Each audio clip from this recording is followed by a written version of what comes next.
Peter, Sam, and the Refreshment Lady.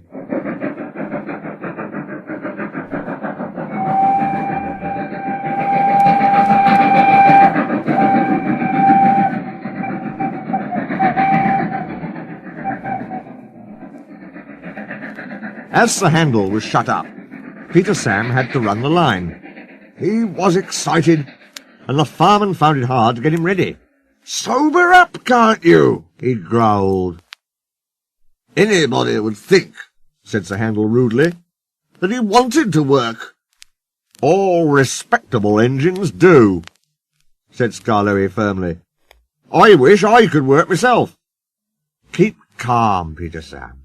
Don't get excited, and you'll do very well." But Peter Sam was in such a state that he couldn't listen.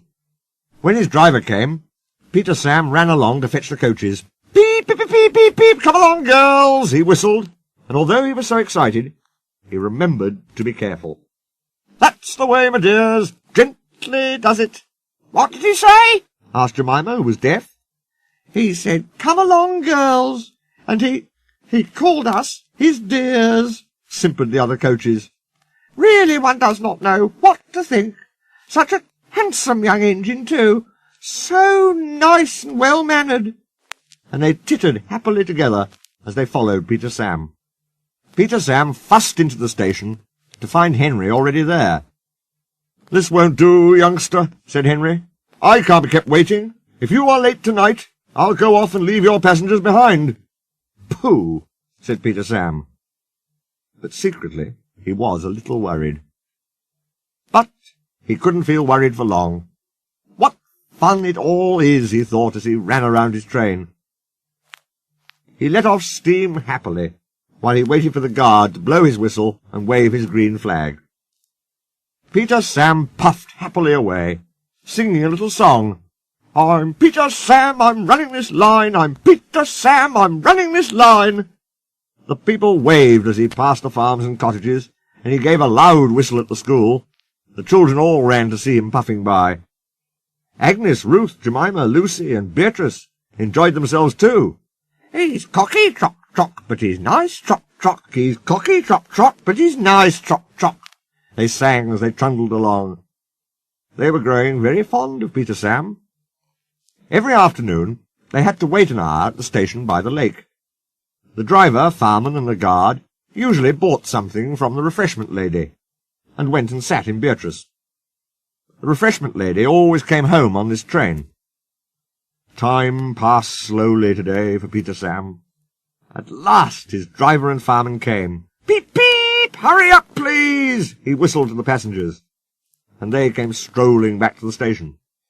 Peter Sam was sizzling with impatience. How awful, he thought, if we miss Henry's train! The last passengers arrived. The guard was ready with his flag and whistle. The Refreshment Lady walked across the platform. Then it happened. The guard says that Peter Sam was too impatient. Peter Sam says he was sure he heard a whistle. Anyway, he started. "Come quickly!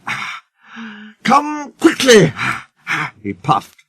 "Stop! Stop! Stop!" wailed the coaches. "You've left her behind! You've left her behind!" The guard whistled and waved his red flag.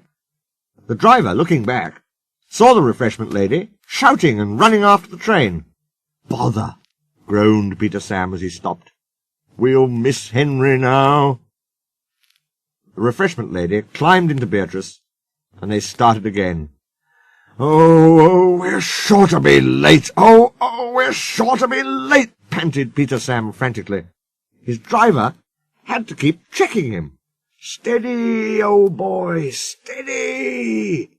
"Beep, beep!" Peter Sam whistled at the stations. "Hurry, please, hurry!"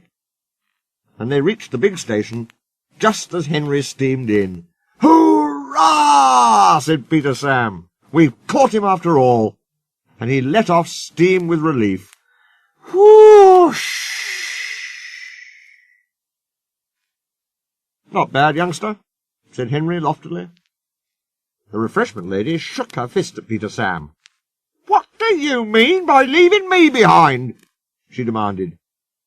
"I'm sorry, refreshment lady, but I was worried about our passengers." And he told her what Henry had said. The refreshment lady laughed. "Oh, you silly engine," she said. "Henry wouldn't dare go. He's got to wait. It's a guaranteed connection." "Well," said Peter Sam. "Well, where's that Henry?" But Peter Sam was too late that time, for Henry had chortled away.